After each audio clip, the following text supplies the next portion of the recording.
Day ఎందుకు celebrate చేసుకుంటున్నాము అని అంటే సర్ సివి రామన్ గారు రామన్ ఎఫెక్ట్ని కనుగొన్నారు.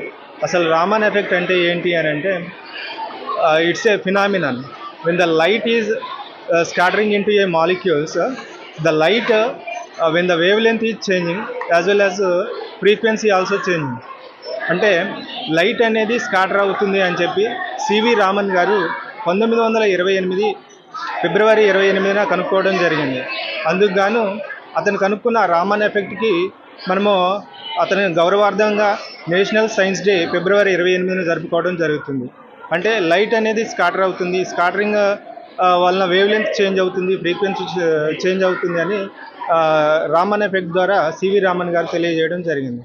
అందుకే మనం నేషనల్ సైన్స్ డేగా సెలబ్రేట్ చేసుకుంటాం. దీనికి గాను సివి రామన్ గారికి నోబెల్ ప్రైజ్ కూడా వచ్చిందనమాట. అంటే అట్మాస్ఫియర్లో N2O2 మాలిక్యూల్స్ ఉంటాయి, అవి స్కాటర్ అవుతాయి, అవి మాలిక్యూల్స్ మీద లైట్ పడినప్పుడు ఆ స్కాటరింగ్ ఎఫెక్ట్ అనేది జరుగుతుంది అని మొట్టమొదటిగా కనుగొన్న సైంటిస్ట్ ఎవరు అని అంటే సివి రామన్ గారు అన్నమాట. దాన్నే రామన్ ఎఫెక్ట్ అని మనం నేర్చుకోవడం జరుగుతుంది మన బుక్స్లో. Thank you.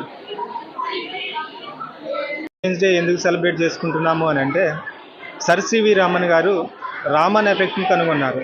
అసలు రామన్ ఎఫెక్ట్ అంటే ఏంటి అని అంటే it's a phenomenon when the light is scattering into a molecules, the light when the wavelength is changing as well as frequency also changing.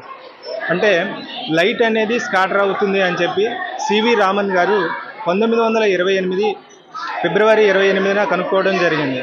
అందుకు గాను అతను కనుక్కున్న రామన్ ఎఫెక్ట్కి మనము అతని గౌరవార్థంగా నేషనల్ సైన్స్ డే ఫిబ్రవరి 28న జరుపుకోవడం జరుగుతుంది.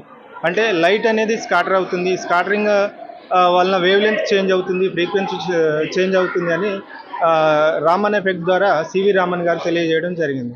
అందుకే మనం నేషనల్ సైన్స్ డేగా సెలబ్రేట్ చేసుకుంటాం. దీనికి గాను సివి రామన్ గారికి నోబెల్ ప్రైజ్ కూడా వచ్చిందనమాట. అంటే అట్మాస్ఫియర్లో N2O2 మాలిక్యూల్స్ ఉంటాయి, అవి స్కాటర్ అవుతాయి, అవి మాలిక్యూల్స్ మీద లైట్ పడినప్పుడు ఆ స్కాటరింగ్ ఎఫెక్ట్ అనేది జరుగుతుంది అని మొట్టమొదటిగా కనుగొన్న సైంటిస్ట్ ఎవరు అని అంటే సివి రామన్ గారు అన్నమాట. దాన్నే రామన్ ఎఫెక్ట్ అని మనం నేర్చుకోవడం జరుగుతుంది మన బుక్స్లో. Thank you.